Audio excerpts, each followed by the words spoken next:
അവർ ഓർത്തത് ഇത് ലീക്ക് ചെയ്യിപ്പിച്ചവർ ഓർത്തത് ഇത് ലീക്ക് ചെയ്യുന്നതിലൂടെ ഞാൻ മാത്രമേ നാറുള്ളൂ എന്നാണ് അവർ ഓർത്തത്. എന്നാലും എനിക്ക് വേണ്ടി പറയാൻ ഞാൻ മാത്രമേ ഉള്ളൂ എന്നുള്ള ഒറ്റ ബോധ്യത്തിന്റെ പുറത്താണ് ഞാൻ ഇങ്ങനെ ഒന്ന് പോരാടണം എന്ന് തീരുമാനിച്ചത്. അവരെ കൊണ്ട് ഇതൊക്കെ ചെയ്യിപ്പിക്കുന്നത് എന്ന് ഞാൻ വിചാരിക്കുന്ന അൻസിബ ഹസന് ഞാൻ മദ്യം വാങ്ങി കൊടുത്തിട്ടുണ്ട്. അതായത് അതിന്റെ അർത്ഥം നീ ചോദ്യങ്ങൾ ചോദിക്കാൻ അങ്ങോട്ട് വരണ്ട. അതിന്റെ ബില്ലും ആ സ്ഥലവും ഡീറ്റെയിൽസും എല്ലാം എന്റെ ഈ ഫോണിലുണ്ട്. തെളിവെല്ലാം കയ്യിലുണ്ടെങ്കിൽ കോടതി വഴി സംസാരിക്കൂ. അതല്ലാതെ സോഷ്യൽ മീഡിയയിൽ വന്നിരുന്ന് ഒരു പെൺകുട്ടിയെ കുറിച്ച് ഒരു കഥകൾ ഇറക്കി വിടരുത്. ഇപ്പൊ ഈ ദുബായ് പോയതുപോലെ ഞാൻ ബാറിന്റെ ഉദ്ഘാടനത്തിനായിരുന്നു പോയത്. അൻസിബയുടെ സ്വകാര്യ ജീവിതത്തെ കുറിച്ച് നിങ്ങൾ സംസാരിക്കരുത്. അതിന് അധികാരം നിങ്ങൾക്കില്ല. അത് നിങ്ങൾ സംസാരിക്കും തോറും സമൂഹത്തിന് മുമ്പിൽ നിങ്ങൾ പരിഹാസിയാകും. ഇപ്പൊ ജനിച്ചു വന്ന കുഞ്ഞിന്റെ നിഷ്കളങ്കതയോടെ അൻസിബ മാഡം വന്നിട്ട് വാതിൽ തുറന്നു. അപ്പൊ ഇവര് ഡോർ ഇച്ചിരി ഒന്ന് തള്ളി തുറക്കുമ്പോഴത്തേന് ഈ പുള്ളി കട്ടിലയിൽ ഇരിക്കുക. ഹലോ, ഞാൻ മുകേഷ് യാദവ് മാധവ്. അതെ, ആ പുള്ളി കട്ടിലയിൽ ഇരിക്കുവാണ്. അല്ല, കട്ടിലയിൽ ഇരുന്നാൽ എന്താണ് സംഭവിക്കുന്നത്? എന്തെങ്കിലും കുഴപ്പമുണ്ടോ? ഇവിടെ ലക്ഷ്മിപ്രിയയെ ഇങ്ങനൊരു കഥ പറയണമെങ്കിൽ എന്തായിരിക്കും അതിൻ്റെ പിന്നിൽ? അൻസിബ എന്ന് പറയുന്ന നടിയെ പ്രേക്ഷകർക്ക് മനസ്സിലായി. അവർക്ക് കൂടുതൽ സപ്പോർട്ട് കിട്ടുന്നു, ജനപിന്തുണ കിട്ടുന്നു. അവിടെയൊക്കെ എതിർകക്ഷിയായിട്ട് നിൽക്കുന്നത് ലക്ഷ്മിപ്രിയ എന്ന് പറയുന്ന ഈ നടിയാണ്. എന്ത് പറഞ്ഞിട്ടും എന്ത് കാട്ടിക്കൂട്ടിയിട്ടും ജനങ്ങൾ അങ്ങോട്ട് വിശ്വസിക്കുന്നില്ല. നല്ല വൃത്തിയായിട്ടൊക്കെയാണ് എല്ലാം പ്രസൻറ്റ് ചെയ്യുന്നത്. എല്ലാം തെളിവുകളോടെയാണ് പറയുന്നതെന്നാണ് ലക്ഷ്മിപ്രിയ തന്നെ സ്വയം ബാധിക്കുന്നത്. അവിടെയൊക്കെ എന്തുകൊണ്ട് ലക്ഷ്മിപ്രിയ ആരും അക്സെപ്റ്റ് ചെയ്യുന്നില്ല? അല്ലെങ്കിൽ ലക്ഷ്മിപ്രിയ പറയുന്ന കാര്യങ്ങൾ എന്തുകൊണ്ട് അക്സെപ്റ്റ് ചെയ്യുന്നില്ല? കാരണം ഇവിടെ ലക്ഷ്മിപ്രിയയുടെ ഒരു പേഴ്സണൽ ലൈഫും അൻസിബ എടുത്തുകൊണ്ട് വന്നിട്ടില്ല. ഇല്ലെങ്കിൽ അതിലെന്തെങ്കിലും സംഭവിച്ചിട്ടുണ്ടെങ്കിൽ അക്കാര്യങ്ങളൊന്നും എടുത്ത് പുറത്തു കൊണ്ട് വന്നിട്ടില്ല. എന്നാൽ ലക്ഷ്മിപ്രിയ അങ്ങനെയാണോ? ഈ കാണിച്ചത് എന്താണ്? അൻസിബയുടെ പേഴ്സണൽ ലൈഫിൽ നടക്കുന്ന കാര്യങ്ങൾ പുറത്തു കൊണ്ടുവന്ന് പറയുന്നു, ജനങ്ങളിലേക്ക് എത്തിക്കുന്നു. കാരണം കുറച്ച് ഹേറ്റേഴ്സൊക്കെ ഉണ്ടാവട്ടെ, ഞങ്ങൾക്ക് മാത്രം ഹെയ്റ്റ് ഉണ്ടായ പോരല്ലോ, അവർക്കും കൂടെ കുറച്ച് ഹെയ്റ്റ് വേണമല്ലോ എന്ന രീതിയിൽ ചിന്തിച്ചുകൊണ്ടുള്ള ഒരു വീഡിയോ. ഈ പറയുന്നവരൊക്കെ ഒരു തെളിവ് കൊണ്ടുവരട്ടെ, ഒരു ഫോട്ടോയോ ഒരു വീഡിയോയോ എന്തെങ്കിലും കൊണ്ടുവരട്ടെ. പക്ഷേ അവരെ കൊണ്ട് ഇതൊക്കെ ചെയ്യിപ്പിക്കുന്നത് എന്ന് ഞാൻ വിചാരിക്കുന്ന അൻസിബ ഹസന് ഞാൻ മദ്യം വാങ്ങി കൊടുത്തിട്ടുണ്ട്. അതിന്റെ ബില്ലും ആ സ്ഥലവും ഡീറ്റെയിൽസും എല്ലാം എൻ്റെ ഈ ഫോണിലുണ്ട്. മറ്റേ ശങ്കരാടി ചോദിക്കുമ്പം കൈമലർത്തുന്ന പോലെ അല്ല. സെപ്റ്റംബർ 13 ബ്ലൻഡ് എന്ന് പറയുന്ന ഒരു റെസ്റ്റോ ബാറിൽ ഈ പറയുന്ന അൻസിബ ഹസൻ എന്നെ കൊണ്ടുപോയിട്ടുണ്ട്. ഞാൻ ആ സമയത്ത് നോൺ വെജ് കഴിക്കില്ല, അരിഭക്ഷണം കഴിക്കില്ല, ഒന്നും കഴിക്കാതിരിക്കണ. സർവോപരി അന്ന് എനിക്ക് പനി പിടിച്ചിട്ടിരിക്കുന്ന ഒരു സമയം. ആ കുട്ടിയോട് വേറൊരാളും ഉണ്ടായിരുന്നു. അപ്പൊ അന്ന് അവര് ഭക്ഷണം കഴിച്ചതിന്റെയും അവര് കഴിച്ചതിന്റെയും ബില്ല് ഞാനാണ് പേ ചെയ്തത്. ഭക്ഷണം കഴിക്കുകയല്ലായിരുന്നു. ഭക്ഷണം കഴിക്കാൻ മാത്രമാണെങ്കിൽ ഈ നിരപരാധിയായ എന്നെ അവിടെ കൊണ്ടുപോയത് എന്ത് കാര്യത്തിനാണ്? ഇതുമായിട്ടൊന്നും ഒരു ബന്ധമില്ലാത്ത എന്നെ എന്തിനാണ് അവിടെ കൊണ്ടുപോയത്? എന്തിനാണ്? അതെ അതെ, അല്ല അല്ല. പക്ഷേ ചിലരൊക്കെ ചെയ്യുമ്പോൾ അത് പിന്നെ എന്താ പറയാ, അത് ഭയങ്കര നിയമവിരുദ്ധമല്ലാത്തതും എന്നെ പോലത്തെ ആൾക്കാർ, ഇപ്പൊ ഞാൻ ചെയ്തു എന്നല്ല പറയുന്നത്, എന്നെ പോലത്തെ ആൾക്കാർ ചെയ്താൽ അല്ലെങ്കിൽ അങ്ങനെ ആയാൽ, അവിടെ പോയാൽ, അവിടെ കൂട്ടിരുന്നാൽ, ഞാൻ പോയിട്ടേ ഉള്ളൂ, കയ്യും കെട്ടി അവിടെ നോക്കി ഇരുന്നിട്ടേ ഉള്ളൂ. ഇങ്ങനെ ചെയ്യുമ്പോൾ അതൊക്കെ എന്താ പറയാ നിയമവിരുദ്ധവുമാകുന്നത് എങ്ങനെയാണ്? ഇതൊക്കെ എല്ലാവരുടെയും പേഴ്സണൽ കാര്യങ്ങളല്ലേ? അവിടെയൊക്കെ ലക്ഷ്മിപ്രിയ നേരത്തെ പറഞ്ഞു വെക്കുന്ന ഒരു കാര്യമുണ്ട്. അൻസിബ എൻ്റെ മോളെ പോലെയാണ്, എൻ്റെ അനിയത്തിയെ പോലെയാണ് എന്ന രീതിയിൽ പറഞ്ഞു വെച്ചിട്ട് പിന്നീട് പറയുന്നതെല്ലാം ഒരു മോളെക്കുറിച്ച് അമ്മ പറയേണ്ടാത്ത കാര്യങ്ങൾ അത് മാധ്യമങ്ങൾക്ക് മുന്നിലേക്ക് ഇട്ടുകൊടുക്കുകയാണ്. അതായത് അൻസിബ മദ്യപിക്കാറുണ്ട്, ഞാനാണ് ഒഴിച്ചു കൊടുത്തത്, അതുപോലെ തന്നെ ഞാൻ പോയതിനു ശേഷം അൻസിബയുടെ റൂമിൽ ആരോ വന്നു, അത് കണ്ട് ആരൊക്കെയോ ചേർന്ന് വാതിലിൽ മുട്ടിയപ്പോൾ ഒരാൾ അകത്തിരിക്കുന്ന കണ്ടു എന്നിങ്ങനെയുള്ള അൻസിബയെ മോശമായിട്ട് കാണിക്കുന്ന ചില കാര്യങ്ങൾ തുറന്നു പറഞ്ഞിരിക്കുകയാണ്. ഇവിടെയൊക്കെ ഞാൻ ചോദിച്ചോട്ടെ, അൻസിബ മദ്യപിച്ചാൽ എന്താണ് കുഴപ്പം? അൻസിബ മദ്യപിക്കുമോ ഇല്ലയോ എന്നറിയത്തില്ല. അല്ലെങ്കിൽ തന്നെ അൻസിബ മദ്യപിച്ചാൽ എന്താണ് കുഴപ്പം? അതുപോലെ തന്നെ അൻസിബയുടെ കൂടെ ഒരു പുരുഷൻ ഉണ്ടായിരുന്നാൽ എന്താണ് കുഴപ്പം? അത് തെറ്റാണോ? നമ്മുടെ നിയമത്തിൻ്റെ മുന്നിൽ തെറ്റാണോ അത്? അങ്ങനെയുള്ളപ്പോൾ ഇങ്ങനെയുള്ള കാര്യങ്ങൾ പറയുന്നത് എന്തിനായിരിക്കും? അത് മനസ്സിലാക്കിയത് കൊണ്ട് തന്നെ ആയിരിക്കണം ലക്ഷ്മിപ്രിയ ഇപ്പോൾ വീണ്ടും എയറിലോട്ട് പോയിരിക്കുന്നത്. ലക്ഷ്മിപ്രിയ അൻസിബയെക്കുറിച്ച് പറഞ്ഞ കാര്യങ്ങൾ, അൻസിബയെ ഒരു മകളായിട്ട് കാണുന്ന ലക്ഷ്മിപ്രിയ അൻസിബയെക്കുറിച്ച് പറഞ്ഞ കാര്യങ്ങൾ, അതൊന്ന് കേട്ടു പോകാം. ഈ ഡിസംബറിൽ ഞാൻ ഈ എമൗണ്ട് തിരിച്ചു ചോദിച്ചിട്ടുണ്ടായിരുന്നു. എൻ്റെ അടുത്തൊന്ന് സെപ്റ്റംബറിൽ വാങ്ങിച്ചതല്ലേ, ഡിസംബർ വരെ എനിക്ക് പൈസ തന്നിട്ടില്ലല്ലോ. എനിക്ക് കാശിന് ആവശ്യം വന്നൊരു സമയത്ത് ഞാൻ പൈസ തിരിച്ചു ചോദിച്ചു. ആ കുട്ടി അത് വളരെ പെർഫെക്റ്റ് ആയിട്ട് അത് തിരിച്ചു തരുകയും ചെയ്തു കേട്ടോ. എൻ്റെ അടുത്ത് രേഖയുണ്ട്, തന്നതിന് തെളിവുണ്ട്. അപ്പോൾ ഞാൻ ഈ കാശ് ചോദിച്ചത് ഇവൾക്കൊരു വിഷമമായി കണ്ടേക്കാം. പിന്നെ ചേച്ചിയുടെ അടുത്ത് 2 പ്രാവശ്യവും കംപ്ലൈൻറ്റ് വന്നിട്ടുണ്ട്. അവൾ ഉത്തരവാദിത്തപ്പെട്ട ഒരു പൊസിഷനിലിരിക്കുന്ന ഒരു കുട്ടിയാണ്, ജോയിന്റ് സെക്രട്ടറിയാണ്. അപ്പോൾ ഈ 2 തവണയും കംപ്ലൈൻറ്റ് വന്നപ്പോൾ ഇനി അവർ തമ്മിലൊക്കെ എല്ലാവരുമായിട്ട് അങ്ങനെയൊക്കെ സംസാരിച്ചോ എന്ന് എനിക്ക് അറിയില്ല. അപ്പൊ ഇത് ഞാൻ ചെന്ന് പറഞ്ഞു എന്നതായിരിക്കാം ഒരു പക്ഷേ ഈ കുട്ടി വിചാരിച്ചിരിക്കുന്നത്. എന്നോട് ചോദിച്ചവരുടെ അടുത്ത് പോലും എനിക്ക് അങ്ങനെ ഒരു സംഭവം അറിയില്ല എന്നാണ് ഞാൻ പറഞ്ഞിട്ടുള്ളത്. ഞാൻ ഇന്ന് ആദ്യമായിട്ടാണ് ഈ ക്യാമറയുടെ മുന്നിലാണ് ഞാൻ ഇത് തുറന്നു പറയുന്നത്. അപ്പോ ഈ പോലീസ് ഓഫീസർ ചോദിച്ചു, എവിടെ നമ്മുടെ ഹിൽ പാലസിൽ നിങ്ങൾ തമ്മിൽ മുൻവൈരാഗ്യം എന്തെങ്കിലും ഉണ്ടോ എന്ന് ചോദിക്കുമ്പോഴും ഞാൻ പറഞ്ഞത് വേറൊരു വിഷയമുണ്ട്, പക്ഷെ അത് അവരുടെ പേഴ്സണൽ കാര്യമുണ്ട്, അത് ഞാൻ തുറന്നു പറയാൻ ആഗ്രഹിക്കുന്നില്ല എന്നാണ് പറഞ്ഞിട്ടുള്ളത്. ഈ പൊതുജനം എല്ലാം നമ്മളെ വലിച്ചു കീറുമ്പോഴും നമ്മളെ ഇത്രയധികം ആക്രമിക്കുമ്പോഴും ഇതിന് പിന്നിൽ യഥാർത്ഥത്തിൽ ഉണ്ടായ വസ്തുത എന്താണ് എന്ന് ഞാൻ ഇതുവരെ ഒരു മനുഷ്യരുടെ അടുത്തും പറഞ്ഞിട്ടില്ല. ശരിയായിരിക്കാം, ലക്ഷ്മിപ്രിയ പറഞ്ഞിട്ടില്ലായിരിക്കാം, എന്നാൽ അൻസിബ പറഞ്ഞിട്ടുണ്ട്. ഏതോ ഒരു ഫോട്ടോ എടുത്ത കാര്യവും ഭർത്താവിന് എന്തൊക്കെയോ സംശയങ്ങളുണ്ട് എന്ന രീതിയിലൊക്കെ ഭർത്താവ് അൻസിബയ്ക്ക് മെസ്സേജ് അയച്ചിരുന്നു. അതും ലക്ഷ്മിപ്രിയയെക്കുറിച്ച് കുറ്റങ്ങളൊക്കെ പറഞ്ഞുകൊണ്ടാണ് മെസ്സേജ് അയച്ചെന്നൊക്കെ പറഞ്ഞ് അൻസിബ രംഗത്ത് വന്നിരുന്നു. അവിടെയൊക്കെ അൻസിബ പറയാനുള്ള കാര്യങ്ങൾ പറഞ്ഞു, അത് ജനങ്ങൾ കേൾക്കുകയും ചെയ്തു. ഇനിയിപ്പോൾ ലക്ഷ്മിപ്രിയക്ക് പറയാനുള്ളത് കൂടെ കേട്ടില്ലെന്ന് വേണ്ട, അതും കേൾക്കാം.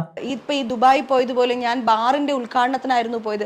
എൻ്റെ കൂടെ ഒരു ആർട്ടിസ്റ്റ് വന്നിട്ടുണ്ട്, ഞാനും ആ മോളും കൂടിയാണ് പോയത്. അവിടെ വളരെ മനോഹരമായിട്ട് വൈകുന്നേരത്ത് ഡിന്നർ, ഫസ്റ്റ് ഇത് റെസ്റ്റോ ബാർന്ന് കേട്ടപ്പോൾ ഞങ്ങൾ രണ്ടുപേരും ഇട്ടിട്ട് ഓടിയതാണ്, ഞങ്ങൾ വരുന്നില്ല എന്ന് പറഞ്ഞാണ്. പക്ഷേ അതൊരു ഫാമിലി ആംബിയൻസ്. നമ്മളിപ്പോൾ മുല്ലപ്പന്തലിലൊക്കെ പോയി കഴിക്കുന്നില്ലേ ചേട്ടാ, ഇത് ആൾക്കാർ ഓർക്കുന്ന ഡാൻസ് ബാർ ആണെന്നാണ് ഓർക്കുന്നത്. ഇത് ഡാൻസ് ബാർ അല്ല, ഇത് കുടുംബമായിട്ട് ആൾക്കാർ പോയിരുന്ന് ഭക്ഷണം കഴിക്കുന്ന അല്ലെങ്കിൽ മദ്യം ആവശ്യമുള്ളവർ മദ്യപിക്കുന്ന ഒരു സ്ഥലമാണ്.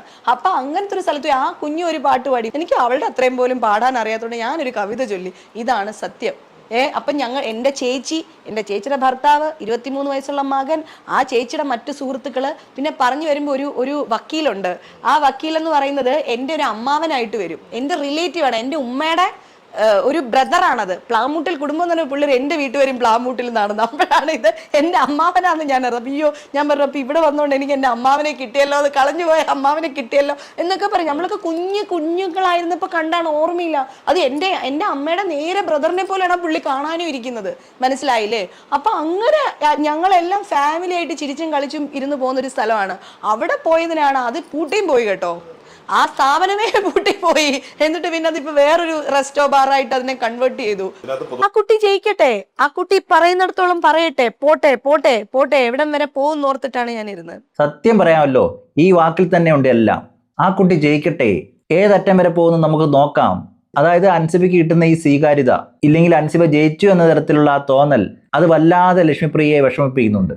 അതുകൊണ്ട് തന്നെ ആയിരിക്കണം ഇങ്ങനൊരു കഥയുമായിട്ട് ഇപ്പോൾ വന്നിരിക്കുന്നത്. ഇത് സത്യമാണോ ഇല്ലയോ എന്നൊന്നും അറിയത്തില്ല. ഇത് സത്യമാണെങ്കിലും ഇല്ലെങ്കിലും എന്തുകൊണ്ടായിരിക്കണം ഇപ്പോൾ ഇങ്ങനൊരു കഥയുമായിട്ട് വന്നതെന്ന് ആലോചിച്ചാൽ മനസ്സിലാവും. അതായത് മുൻപ് നടന്ന കാര്യങ്ങളൊക്കെ ഒന്ന് ചിന്തിച്ച് നോക്കിക്കഴിഞ്ഞാൽ മനസ്സിലാവും എന്തുകൊണ്ടായിരിക്കും ലക്ഷ്മിപ്രിയ ഇങ്ങനെ വന്ന് ഇപ്പോൾ പറയുന്നതെന്ന്. അത് ചിന്തിച്ചിട്ട് ലക്ഷ്മിപ്രിയയുടെ ഈ വീഡിയോ കാണുക. സുരേഷ് ഏട്ടൻ ഇത്രയും അറിഞ്ഞിട്ട് ചോദിക്കുമ്പോൾ എനിക്കത് പറയാതിരിക്കാനായിട്ട് പറ്റില്ല. അത്തം മുതലാണ് ശരിക്കും അവിടെ ഷൂട്ട് ഉണ്ടായിരുന്നത്. കിടക്കാച്ചേളിന് 10 ദിവസത്തോളം കണ്ടിന്യൂസ് ഷൂട്ട് പോയി. അത് കഴിഞ്ഞിട്ട് ഞങ്ങൾ ഒരുമിച്ചാണ്, ഓണമൊക്കെ കഴിഞ്ഞപ്പം ഞങ്ങൾ ഒരുമിച്ചാണ് അവിടുന്ന്, അൻസിബയും ഞാനും ഒക്കെ കൂടെ ഒരുമിച്ചാണ് ഇവിടെ വന്നത്. ഞങ്ങൾക്ക് സെപ്റ്റംബർ 12-ാം തീയതി എക്സിക്യൂട്ടീവ് കമ്മിറ്റി ഉണ്ടായിരുന്നു. അത് മാത്രമല്ല, അന്ന് തോന്നുന്നു, എനിക്ക് തോന്നുന്നു ഫിലിം ചേംബറിന്റെ ഭക്ഷണം കഴിച്ച ദിവസം ഫിലിം ചേംബറിന്റെ ഒരു ലഞ്ച് ഉണ്ടായിരുന്നു, ഓണം ഫീസ്റ്റ് ഉണ്ടായിരുന്നു. അതിൽ ഞങ്ങൾ പങ്കെടുത്തു. അതോ എക്സിക്യൂട്ടീവ് കമ്മിറ്റി ആയിരുന്നോ എന്ന് എനിക്ക് അല്ല, ഫിലിം ചേംബറിന്റെ ഇതിൽ പങ്കെടുത്തതാണ്. അന്ന് തിരിച്ച് ഞങ്ങൾ പോയി. അന്ന് രാത്രി ഞങ്ങൾക്ക് ഷൂട്ട് ഉണ്ടായി, നൈറ്റ് ഷൂട്ട്സ് ആണ് കൂടുതലും. ആ ഷൂട്ട് കഴിഞ്ഞു. 13-ാം തീയതി ഷൂട്ട് ഉണ്ടായിരുന്നില്ല. അപ്പോൾ 13-ാം തീയതി ഞങ്ങൾ പുറത്ത് കറങ്ങാനൊക്കെ പോയി. എനിക്ക് നല്ല പനിയുള്ള ദിവസമായിരുന്നു. ഞങ്ങൾ മറ്റേ സിനിമയൊക്കെ പോയിട്ട് കണ്ടു, ലോക സിനിമയൊക്കെ പോയി കണ്ടു. പിന്നെ വേറൊരു സ്ഥലത്ത് ഞങ്ങൾ പോയി. അതിന്റെ ബില്ലും ഞാൻ തന്നെയാണ് പേ ചെയ്തത്. അൻസിബയുടെ ബില്ല് ഞാൻ തന്നെയാണ് പേ ചെയ്തത്. ഈ വേറൊരു സ്ഥലത്ത് പോയി എന്ന് പറയുമ്പോൾ ഉദ്ദേശിക്കേണ്ടത് എവിടെയാണെന്ന് നിങ്ങൾക്ക് മനസ്സിലായി കാണുമായിരിക്കും. കാരണം ആ സ്ഥലത്ത് പോയി അൻസിബ അത് കഴിച്ചു, അൻസിബയുടെ ബില്ല് ഞാൻ കൊടുത്തു, അൻസിബയ്ക്ക് ഒഴിച്ചു കൊടുത്തു എന്നൊക്കെ പറഞ്ഞൊരു കഥ വന്നിട്ടുണ്ട്. ഇനി ആ കഥയുമായിട്ട് സാദൃശ്യമുണ്ടെങ്കിൽ തികച്ചും സാങ്കല്പിക്കുമെന്ന് കരുതുക. കാരണം ഇല്ലെങ്കിൽ ഞങ്ങൾ വേറൊരു സ്ഥലത്ത് പോയി എന്ന് പറയില്ലല്ലോ. അതങ്ങനെ പറയണമെങ്കിൽ ആളുകൾക്ക് സംശയം ഉണ്ടാകണം, എവിടെയാണ് പോയത്, അൻസിബ ലക്ഷ്മിപ്രിയയുമായിട്ട് എവിടെയാണ് പോയത്. നാളെ ചോദ്യം വരണം, നിങ്ങൾ പോയപ്പോൾ അത് കഴിച്ചോ, അതിൻ്റെ ബില്ല് അവരാണോ കൊടുത്തത്, അവരാണോ ഒഴിച്ചു തന്നത് എന്നുള്ള ചോദ്യം വരണമല്ലോ. അതിനുവേണ്ടിയാണ് ഇങ്ങനെയുള്ള ചോദ്യങ്ങൾ ഇടുന്നത്. പക്ഷെ പറയാമല്ലോ, ആരും ചോദിക്കത്തില്ല. അങ്ങനെ എന്തെങ്കിലും നടന്നിട്ടുണ്ടെങ്കിൽ തന്നെ അത് അൻസിബയുടെ പേഴ്സണൽ കാര്യമാണ്. അവിടെ വേറെ ആരും തലയിടേണ്ട ആവശ്യമില്ല. അതിനി സാമൂഹ്യ മാധ്യമങ്ങളിലൂടെ വന്ന് പറയുമ്പോൾ പലരും അൻസിബയ്ക്കേറെ തിരിയുമെന്നുള്ള വിചാരം കൊണ്ടായിരിക്കും ഇപ്പോൾ അതൊക്കെ പറഞ്ഞത്. പക്ഷെ പറയാമല്ലോ, അതൊന്നും അധികം ആളുകൾ ശ്രദ്ധിക്കാറേയില്ല.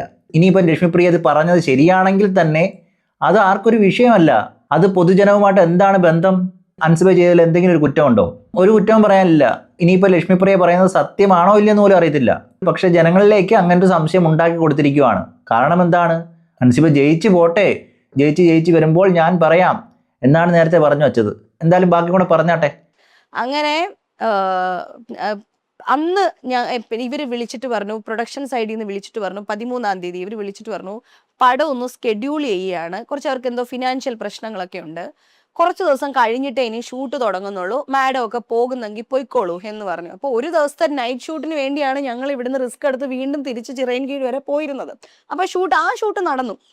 അപ്പോൾ ഇങ്ങനെ പറഞ്ഞപ്പോൾ ഞാൻ ഓർത്തു എന്നാൽ പിന്നെ വീട്ടിൽ പോകാമെന്ന് പറഞ്ഞു. ഞാൻ ഈ മോളെ നിർബന്ധിച്ച് പറഞ്ഞു നമുക്ക് പോകാമെന്ന് പറഞ്ഞപ്പോൾ ഈ കുട്ടി പറഞ്ഞു ഷൂട്ടില്ലല്ലോ, അനിശ്ചിതമായിട്ട് ഷൂട്ടില്ല, എപ്പോഴാണ് ഇനി തുടങ്ങുന്നതെന്ന് അറിയില്ല, അങ്ങനെയാണെങ്കിൽ നമുക്ക് തിരിച്ചു പോകാമെന്ന് പറഞ്ഞാൽ ഈ കുട്ടിയെ വിളിക്കുമ്പം ഈ കുട്ടി വരാൻ തയ്യാറാവുന്നില്ല. ഈ കുട്ടി പറഞ്ഞു 3 ദിവസം കൂടി ഈ കുട്ടിക്ക് അവിടെ നിന്നേ പറ്റുള്ളൂ, നിന്ന് എങ്ങനെയെങ്കിലും പേയ്മെന്റ് വാങ്ങിച്ചിട്ട് പോകണം എന്ന് പറഞ്ഞു. ഞാൻ പറഞ്ഞു മോളെ കാശിന് അത്യാവശ്യത്തിന് വല്ലതും ആണെങ്കിൽ വീട്ടിൽ നിന്ന് ഞാൻ കാശ് തരാം, വീട്ടിൽ വരൂ, നിങ്ങൾക്ക് ഇവിടെ നിന്ന് കാശ് തരാം, അപ്പം മോള് ഒറ്റയ്ക്ക് ഇവിടെ ഇങ്ങനെ നിൽക്കണ്ട, നമുക്ക് ഒരുമിച്ച് പോകാമെന്ന് പറഞ്ഞു. ഇല്ല ചേച്ചി എനിക്ക് 3 ദിവസം നിന്നേ പറ്റുള്ളൂ എന്ന് പറഞ്ഞു. അപ്പോഴത്തേക്ക് ശരി, അങ്ങനെ അവൾക്ക് അങ്ങനെ ഉണ്ടെങ്കിൽ നിൽക്കട്ടെ, നമുക്ക് നിർബന്ധിച്ച് കൊണ്ടുവരാൻ പറ്റില്ലല്ലോ. അവിടെ കഥയിൽ പറഞ്ഞത് കേട്ടാൽ മനസ്സിലാവും. ഞാൻ പറഞ്ഞു മോളെ കാശിന് വല്ല അത്യാവശ്യം ഉണ്ടെങ്കിൽ തരാം, നീ ഇവിടെ ഒറ്റയ്ക്ക് നിൽക്കണ്ട, നീ വന്നോളൂ എന്ന് പറഞ്ഞിട്ട് പോലും അൻസിബ കേട്ടില്ല. 3 ദിവസം കൂടെ അവിടെ നിന്നേ പറ്റത്തുള്ളൂ, അത് കഴിഞ്ഞിട്ടേ വരുന്നുള്ളൂ എന്ന് നിർബന്ധം പിടിച്ച് അവിടെ നിന്നു എന്നാണ് പറയുന്നത്. അതിൻ്റെ അർത്ഥം എന്താണ് മനസ്സിലാക്കേണ്ടത്?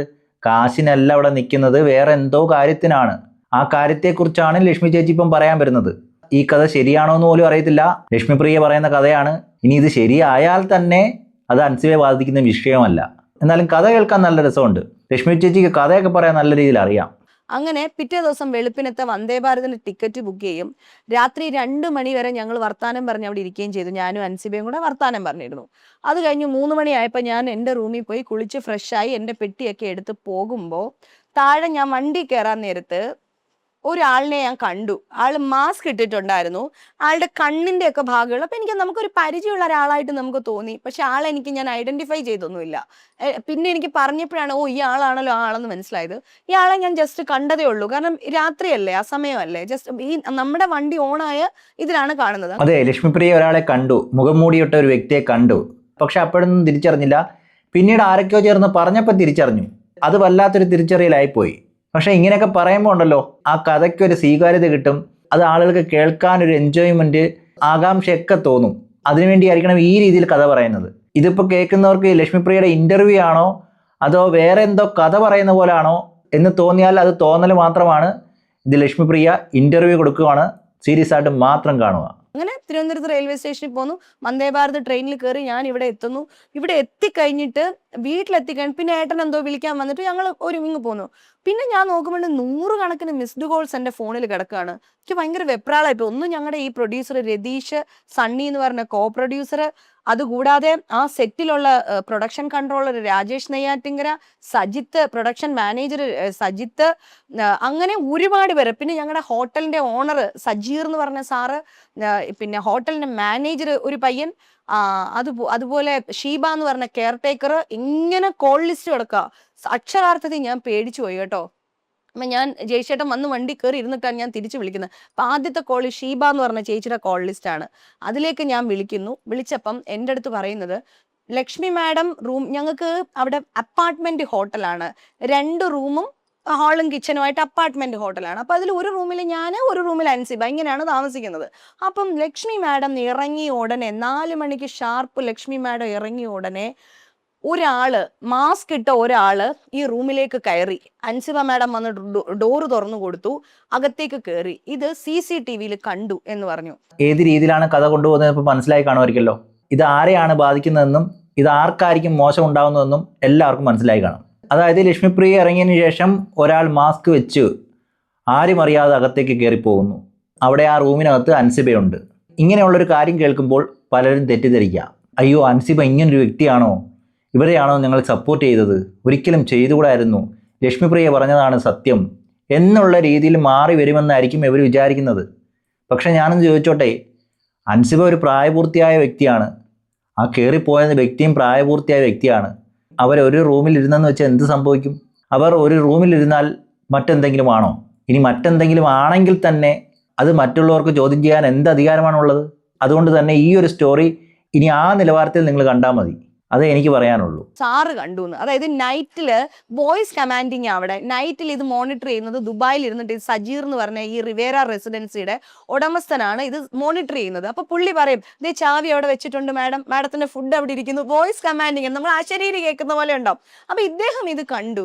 ഇദ്ദേഹം കണ്ടിട്ട് ഇദ്ദേഹം വിചാരിക്കുന്നത്, ഇദ്ദേഹം അറിയാണ്ട്, അതായത് പിന്നെ ഹോട്ടൽ മാനേജർ അറിയാണ്ട് സിനിമയുടെ പ്രൊഡക്ഷനിലുള്ള ആരോ ഇവിടെ ഈ റൂമിലേക്ക്, ഞാൻ വെക്കേറ്റ് ആയ റൂമിലേക്ക് ആരെയോ അക്കോമഡേറ്റ് ചെയ്തു എന്നാണ് ഇദ്ദേഹം വിചാരിക്കുന്നത്. അപ്പോൾ ഇദ്ദേഹം എന്ത് ചെയ്തു? ഈ വെളുപ്പിനെ തന്നെ ഈ മാനേജേഴ്സിനെ വിളിക്കുന്നു. മാനേജേഴ്സ് പറയുന്നു, ഞങ്ങൾക്കറിയില്ല, ഇങ്ങനെ ഒരാൾ വന്നിട്ട് ഞങ്ങൾക്കറിയില്ല. ഉടനെ പിന്നെ ഇതിന്റെ പ്രൊഡ്യൂസറെ വിളിക്കുന്നു, കോ പ്രൊഡ്യൂസേഴ്സിനെ വിളിക്കുന്നു. അങ്ങോട്ട് ആകെ മൊത്തം ഒരു ബഹളമായി. ഇവരാരും അറിയാതെയാണ് ഇങ്ങനെ ഒരാൾ വന്നിരിക്കുന്നത് എന്ന് പറയുന്നു. ഞാനില്ലല്ലോ, ഞാൻ ചിത്രത്തിലില്ലാത്ത ആളാ. അങ്ങനെ ഇവര് അന്വേഷിച്ച് പിടിച്ച് ഇവരിവിടെ എത്തുമ്പോഴത്തേനും ബെല്ലടിക്കുന്നു. അൻസിബയെ വിളിക്കുന്നു. അൻസിബ ഫോൺ എടുക്കുന്നില്ല. ബെല്ലടിച്ചിട്ടൊന്നും തുറക്കുന്നില്ല. 4 മണിക്ക് റൂമിൽ ആള് വന്നിരിക്കുന്നതാണ്, തുറന്നിട്ടില്ല. തുറക്കാതെ വന്നപ്പോഴത്തേനും 6:30 മണി വരെ അവിടെ വെയിറ്റ് ചെയ്തിട്ട് 6:30 കൂടിയിട്ട് ഷീബ എന്ന് പറയുന്ന ലേഡി ഡ്യൂപ്ലിക്കേറ്റ് കീ ഉപയോഗിച്ച് മെയിൻ എൻട്രൻസ് തുറക്കുന്നു. നേരെ എൻ്റെ റൂമിലേക്ക് നോക്കുന്നു. അവിടെ ആരെയും കാണാനില്ല. അപ്പൊ അൻസിബയുടെ റൂമിൽ തട്ടി അൻസിബയെ വിളിച്ചു. അപ്പൊ അവര് പറഞ്ഞ വാക്കാണ്, അപ്പൊ ജനിച്ചു വന്ന കുഞ്ഞിന്റെ നിഷ്കളങ്കതയോടെ അൻസിബ മാഡം വന്നിട്ട് വാതിൽ തുറന്നു എന്ന്. മനസ്സിലായോ? അപ്പൊ ചോദിച്ചു, ആരെങ്കിലും അകത്തുണ്ടോ എന്ന് ചോദിച്ചപ്പോഴും, അയ്യോ ഇല്ല, ആരും ഇല്ല, ആരും വന്നിട്ടില്ലല്ലോ എന്ന് പറഞ്ഞെന്ന്. അപ്പൊ ഇവര് ഡോർ ഇച്ചിരി ഒന്ന് തള്ളി തുറന്നിട്ട് ചോദിച്ചു. അപ്പൊ അവര് തന്നെ അന്തം വിടും, ആരാ ഇവിടെ കയറിയെന്ന് നമുക്ക് അറിയില്ല, മുഖംമൂടിയും വെച്ചിട്ടുണ്ട്, മുഖംമൂടിയല്ല മാസ്കും വെച്ചിട്ടുണ്ട്. അങ്ങനെ അത് പിന്നെ ഇങ്ങനെ നോക്കുമ്പോഴത്തേന് ഈ പുള്ളി കട്ടിലയിൽ ഇരിക്കുക. അവിടെയൊക്കെ പറഞ്ഞൊരു കാര്യം ശ്രദ്ധിക്കണം. എൻ്റെ റൂമിലോട്ട് നോക്കിയപ്പോൾ അത് അടഞ്ഞു കിടക്കുന്നു. മറ്റേ റൂമിലോട്ട് നോക്കിയപ്പോൾ അൻസിബ തുറന്നു വരുന്നു. അതിനർത്ഥം എന്താണ്? ലക്ഷ്മിപ്രിയയുടെ റൂമിലല്ല അയാളുള്ളത്. അതായത് ലക്ഷ്മിപ്രിയ പോയതിനു ശേഷം ലക്ഷ്മിപ്രിയയുടെ റൂമിലല്ല അയാളുള്ളത്, അൻസിബയുടെ റൂമിലാണ് ഉള്ളതെന്നാണ്. അവിടെ ഏത് രീതിയിലാണ് ഇപ്പോൾ കഥ പൊയ്ക്കൊണ്ടിരിക്കുന്നതെന്ന് ഇപ്പോഴെങ്കിലും നിങ്ങൾക്ക് മനസ്സിലായി കാണും. ഏത് തരത്തിലോട്ടാണ് ഇത് കൊണ്ടുപോകുന്നതെന്ന് നിങ്ങൾക്ക് മനസ്സിലായി കാണും. അതുപോലെ തന്നെ ശ്രദ്ധിക്കേണ്ടതാണ്, ഇതൊക്കെ നേരിൽ കണ്ടതുപോലാണ് ലക്ഷ്മിപ്രിയ പറയുന്നത്. ആരോ കണ്ട കാര്യം അത് ലക്ഷ്മിപ്രിയോട് പറഞ്ഞതാണ്. ഇനി നാളെ ഇക്കാര്യങ്ങളെല്ലാം ലക്ഷ്മിപ്രിയോട് പറഞ്ഞ ആൾ പറയുക, ഞാൻ അങ്ങനെയല്ല കണ്ടത്, അത് കള്ളമായിരുന്നു എന്ന് പറയുകയാണെങ്കിൽ ഈ ലക്ഷ്മിപ്രിയ ഇപ്പോൾ പറയുന്ന എല്ലാം കള്ളമായിട്ടല്ലേ പോകത്തുള്ളൂ. അതായത് കണ്ട വ്യക്തി തെറ്റായിട്ടൊരു കാര്യം പറയുകയാണെങ്കിൽ അത് നേരിട്ട് കാണാതെ ആ വിഷയം മാധ്യമങ്ങൾക്ക് മുന്നിൽ കൊണ്ടുവരികയാണ്. അതിൽ എത്രമാത്രം ജെന്യുവിനിറ്റി ഉണ്ടെന്ന് പോലും അറിയത്തില്ല. ഇതൊക്കെ തൻ്റെ കൺമുന്നിൽ നടന്നതുപോലെയാണ് ലക്ഷ്മിപ്രിയ പറയുന്നത്. അതാണ് ഓർക്കേണ്ടത്. അവിടേക്ക് എന്തുകൊണ്ടായിരിക്കണം ഇങ്ങനൊരു കഥ ഇപ്പം പറയേണ്ടത്? എല്ലാ സപ്പോർട്ടും അൻസിബയ്ക്കല്ലേ, അതുകൊണ്ട് കുറച്ച് ഹേറ്റ് ഉണ്ടാവട്ടെ എന്നുള്ള രീതിയിൽ, കുറേ പേര് വെറുക്കട്ടെ എന്നുള്ള രീതിയിൽ അതും ആലോചിക്കണം. സ്വന്തം മകളെ പോലെ കണ്ടൊരു വ്യക്തിയാണ് ഈ മനുഷ്യൻ. കട്ടിലയിൽ ഇരിക്കുന്നു, എഴുന്നേറ്റിരിക്കുന്നു. അപ്പൊ ഇതാരാണെന്ന് ചോദിച്ചു. അയ്യോ ഇതെന്റെ ബ്രദർ ആണ് എന്ന് പറഞ്ഞു. അപ്പോഴത്തേനും പറഞ്ഞു, ആണോ ബ്രദർ ഇവിടെ സ്റ്റേ ചെയ്യുന്നുണ്ടോ? ആർക്കും ആരുടെ റൂമിലും വരാമെന്ന് ഇപ്പൊ സുപ്രീം കോടതിയുടെ ഓർഡർ പോലും ഉണ്ട്.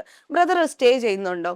പറഞ്ഞു പിന്നെ സ്റ്റേ ചെയ്യുന്നുണ്ട്, 3 days സ്റ്റേ ചെയ്യുന്നുണ്ട് എന്ന് പറഞ്ഞു. അപ്പൊ ബ്രദറിന്റെ ആധാർ കാർഡ് തരാൻ പറഞ്ഞു.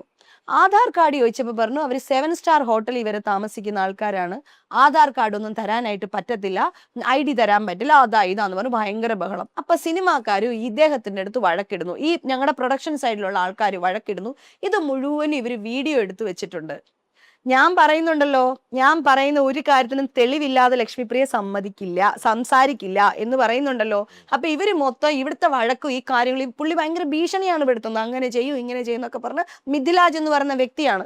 അതും ഈ മിഥിലാജാണ്. ഈ സ്റ്റേഷനിൽ വന്ന അതേ മിഥിലാജ് എന്ന് പറയുന്ന, ഞാൻ പറഞ്ഞുതരാം, മുൻപ് കോമഡി ഉത്സവം എന്ന് പറയുന്ന ഒരു പ്രോഗ്രാം ഉണ്ടായിരുന്നു. അതിന്റെ പ്രോഗ്രാം പ്രൊഡ്യൂസർ ആയിരുന്ന താടി മുടിയൊക്കെ ഉള്ള മിഥിലാജ് എന്ന് പറയുന്ന വ്യക്തിയാണ്. കാരണം ഞാൻ ആ വീഡിയോ കണ്ടിട്ടുണ്ട്.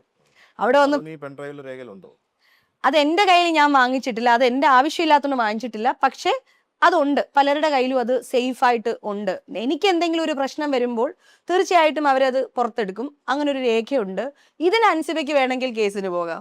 ഇങ്ങനെ ഒരു കാര്യം നടന്നിട്ടില്ല എന്ന് അൻസിബ തെളിയിക്കണം. മിഥിലാജ് അൻസിബയുടെ റൂമിൽ വന്നിട്ടില്ല എന്ന് അൻസിബ തെളിയിക്കണം. അല്ല, എന്തിനു തെളിയിക്കണം? അൻസിബ ഈ കാര്യങ്ങളൊക്കെ എന്തിനു തെളിയിക്കണം? ആരെ ബോധിപ്പിക്കാൻ തെളിയിക്കണം? എന്താ വന്ന വ്യക്തി ടെററിസ്റ്റോ ഇല്ലെങ്കിൽ എന്തെങ്കിലും മോഷ്ടിക്കാനോ വന്നതാണോ? അയാളൊരു പൗരനാണ്. അയാൾ പ്രായപൂർത്തിയായ അൻസിബയുടെ റൂമിൽ വന്നു. അങ്ങനെ വന്നിട്ടുണ്ടെങ്കിൽ തന്നെ, ഒരു റൂമിൽ ഇരുന്നിട്ടുണ്ടെങ്കിൽ തന്നെ അതെല്ലാം വേറൊരു തരത്തിലാണോ കാണേണ്ടത്? ആ കാണുന്ന ചിന്ത ശരിയാണോ? അവിടെ എന്താണ് നടന്നത് എന്ന് പോലും അറിയാതെ ഇങ്ങനെ ഒരു കഥ അടിച്ചിറക്കണമെങ്കിൽ അത് വളരെ മോശമെന്നേ പറയാൻ കഴിയത്തുള്ളൂ. അത് ആലോചിക്കണം. ഒരു വിജയം കിട്ടാത്തപ്പോൾ എന്തെങ്കിലുമൊക്കെ കഥകൾ പറഞ്ഞുകൊണ്ട് വരിക, ആ കഥകളിൽ കുറേ പേരെ വിശ്വസിപ്പിക്കുക, അൻസിബയ്ക്ക് നെഗറ്റീവ് ഉണ്ടാക്കി കൊടുക്കുക, പിന്നീട് ലക്ഷ്മിപ്രിയ പറയുന്ന എല്ലാം വിശ്വസിച്ച് ആളുകൾ നിൽക്കും എന്നുള്ളൊരു ബോധം, ഇല്ലെങ്കിൽ അങ്ങനൊരു ചിന്ത, അതൊക്കെ തെറ്റായി പോയെന്നേ പറയാൻ കഴിയത്തുള്ളൂ ലക്ഷ്മിപ്രിയ ചേച്ചി. കാരണം കാലങ്ങളൊക്കെ മാറി, ഇപ്പോൾ എല്ലാവർക്കും എല്ലാമൊക്കെ മനസ്സിലാവും. അതുകൊണ്ട് ഇങ്ങനൊരു കഥ കൊണ്ടുവന്ന് അൻസിബെ എന്ന് പറയുന്ന വ്യക്തിയെ അങ്ങ് നാണം കെടുത്താനാണെങ്കിൽ അത് ആളുകൾ വിശ്വസിക്കുമെന്ന് എനിക്ക് തോന്നുന്നില്ല. ഇനി ലക്ഷ്മിപ്രിയ എന്ന് പറയുന്ന വ്യക്തി സത്യമാണ് പറയുന്നതെങ്കിൽ തന്നെ അത് എന്താണ് ഇവിടെ തെറ്റ് എനിക്കറിയില്ല. പക്ഷേ ഇങ്ങനൊരു കഥ കൊണ്ടുവരുമ്പം കുറേ പേരെങ്കിലുമൊക്കെ തെറ്റിദ്ധരിക്കുമല്ലോ, ആ തെറ്റിദ്ധാരണ ഉണ്ടാക്കാമല്ലോ. അവിടെ ലക്ഷ്മിപ്രിയ പറയുന്നത് ശരിയാണോ തെറ്റാണോ എന്ന് അറിയത്തില്ലെങ്കിൽ കൂടി കുറേ തെറ്റിദ്ധാരണ ഉണ്ടാക്കാം. അപ്പോൾ പിന്നെ ഭയങ്കര പ്രശ്നമാണ്. ഇദ്ദേഹം ഭയങ്കര ഷൗട്ടിങ്ങും പ്രശ്നങ്ങളുമാണ്. ഇത് വളരെ ഇതോടുകൂടി പറയുന്ന ഒരു ആരോപണമാണോ അതോ അല്ലെങ്കിൽ ആരോപണമല്ല, ഇത് സത്യമാണ് ഞാൻ പറയുന്നത്.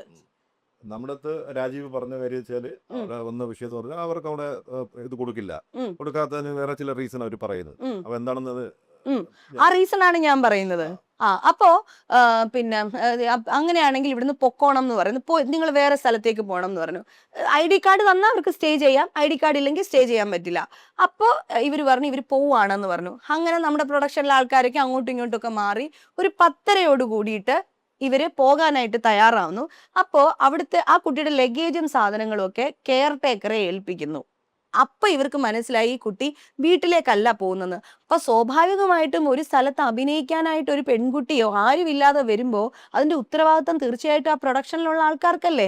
അപ്പൊ അത് വെച്ചിട്ട് അവരെന്ത് ചെയ്തു, ശ്വേത ചേച്ചിയെ ഫോൺ വിളിച്ചിട്ട് പറഞ്ഞു, നിങ്ങളുടെ ജോയിന്റ് സെക്രട്ടറി കൂടിയായ അൻസിബ ഹസൻ ആരാന്ന് നമുക്കറിയില്ല, ആരോ ഒരാളുടെ കൂടെ എങ്ങോട്ടോ പോയിട്ടുണ്ട്, 3 ദിവസം കഴിഞ്ഞേ വരുള്ളൂ എന്ന് പറഞ്ഞിട്ട് ലഗേജ് ഇവിടെ വെച്ചിട്ടുണ്ട് എന്ന് പറഞ്ഞു. അപ്പൊ ഞങ്ങൾ നിങ്ങളെ ഒന്ന് ഇൻഫോം ചെയ്യാൻ വേണ്ടിയിട്ട് പറഞ്ഞതാണ് എന്ന് ശ്വേത ചേച്ചിയെ വിളിച്ച് അവർ പറയുന്നു. അത് ഒരാളുടെ പേഴ്സണൽ കാര്യമല്ലേ. ശ്വേത ചേച്ചി അതും ഹൈഡ് ചെയ്തു. ഈ പേഴ്സണൽ എന്ന് പറയുന്ന എല്ലാവർക്കും ഉണ്ടല്ലോ, ഹൈഡ് ചെയ്തു.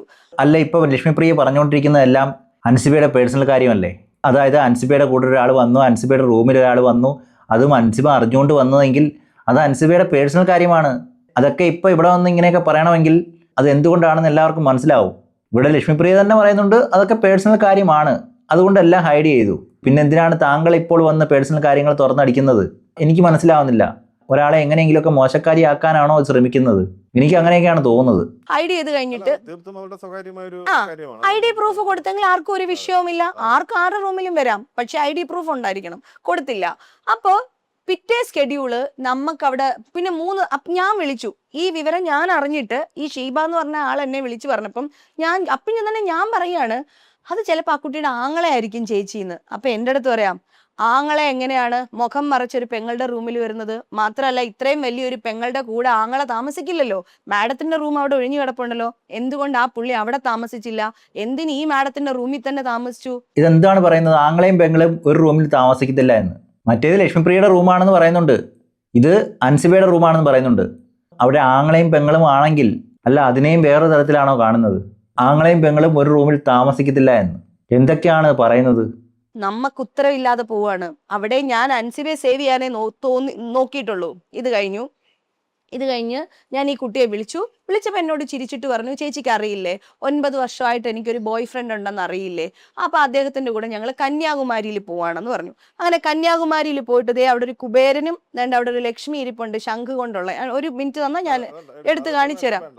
ഇതൊക്കെ മേടിച്ച് 3 ദിവസം കഴിഞ്ഞ് അൻസിബ ഭയങ്കര ഹാപ്പി ആയിട്ട് ഈ വീട്ടിൽ വന്നിട്ട് എൻ്റെ അടുത്ത് ചോദിച്ചു, ചേച്ചി പറഞ്ഞില്ലേ ഇങ്ങനെ പൈസ എന്തെങ്കിലും വേണേ ഹെൽപ്പ് ചെയ്യാമെന്ന് പറഞ്ഞില്ലേ, അപ്പൊ എന്നെ ഒന്നൊരു 50,000 എന്നെ ഹെൽപ്പ് ചെയ്യാമോന്ന് ചോദിച്ചു.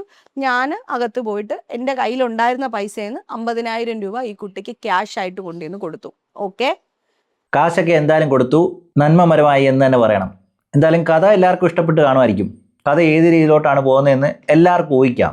ലക്ഷ്മിപ്രിയ കഥ പറയുമ്പോൾ ആരുടെ കഥയായിരിക്കുമെന്നും ആരെ നല്ലതാക്കാനാണോ ആരെ മോശമാക്കാനാണോ എന്നൊക്കെ ഇപ്പോൾ മലയാളികൾക്ക് മനസ്സിലായിട്ടുണ്ട്. അതുകൊണ്ട് തന്നെ എനിക്ക് തോന്നുന്നില്ല ഈ കഥ കേട്ട് ആരെങ്കിലും പോയി അൻസിബയെ തെറി വിളിക്കുമെന്നോ ഇല്ലെങ്കിൽ ആരെങ്കിലുമൊക്കെ അൻസിബയെ മോശക്കാരിയായിട്ട് കാണുമെന്നൊന്നും എനിക്ക് തോന്നുന്നില്ല. ഇനി മനുഷ്യരല്ലേ, ഈ ലക്ഷ്മിപ്രിയയുടെ വാക്കുകളൊക്കെ കേട്ട് ചിലരൊക്കെ വന്ന് എന്തെങ്കിലുമൊക്കെ പറഞ്ഞെന്നിരിക്കാം എന്ന് കരുതി ഒന്ന് ചിന്തിച്ച് നോക്കുന്നവർക്ക് മനസ്സിലാവും എന്തുകൊണ്ടായിരിക്കും ലക്ഷ്മിപ്രിയ ചേച്ചി ഇങ്ങനെയൊക്കെ വന്ന് പറയുന്നതെന്ന്. കാരണം എല്ലായിടത്തും തോറ്റ് തുന്നമ്പാടി ഇരിക്കുകയാണ്. അമ്മയെന്ന് പുറത്തായി, ജനങ്ങളിട്ട് മനസ്സിലാക്കുന്നില്ല, പറയുന്നതെല്ലാം വേറൊരു തലത്തിലേക്ക് പൊയ്ക്കൊണ്ടിരിക്കുകയാണ്. ആ ഒരു അവസ്ഥയിൽ ഇങ്ങനെയൊക്കെ പറയൂടെ. അതാണ് ആദ്യം പറഞ്ഞത്, അൻസിബ ജയിച്ച് വരട്ടെ, എവിടം വരെ പോകുമെന്ന് നമുക്ക് കാണാം, പോയി കഴിഞ്ഞ് നിൽക്കുമല്ലോ, ആ സമയത്ത് ഞങ്ങൾ തുടങ്ങും എന്നുള്ള രീതിയിൽ. ആ തുടക്കമായിരിക്കും ഈ ലക്ഷ്മിപ്രിയ ഈ കഥയുമായിട്ട് വന്നിരിക്കുന്നത്. ഈ കഥ കേട്ടിട്ട് നിങ്ങൾക്കെന്ത് തോന്നി? അൻസിബയെക്കുറിച്ച് നല്ലത് പറയാനായിട്ടാണോ ഈ കഥയുമായിട്ട് വന്നത്? എനിക്കങ്ങനെ തോന്നുന്നില്ല. അവിടെയൊക്കെ ആലോചിക്കണം. എൻ്റെ മകളെപ്പോലെ ഞാൻ കണ്ടൊരു വ്യക്തിയാണ് അൻസിബ എന്നാണ് ലക്ഷ്മിപ്രിയ ചേച്ചി പറയുന്നത്. ആ മകളെക്കുറിച്ചാണ് ഈ കഥ പറയുന്നത്. ഏതെങ്കിലും ഒരു അമ്മ ഇങ്ങനെ പറയുമോ? പറയുന്നവരുണ്ടായിരിക്കും. പക്ഷേ ലക്ഷ്മിപ്രിയയെപ്പോലൊരു അമ്മ ഇങ്ങനെ പറയുമോ? ഏയ്, അങ്ങനെ പറയത്തില്ല.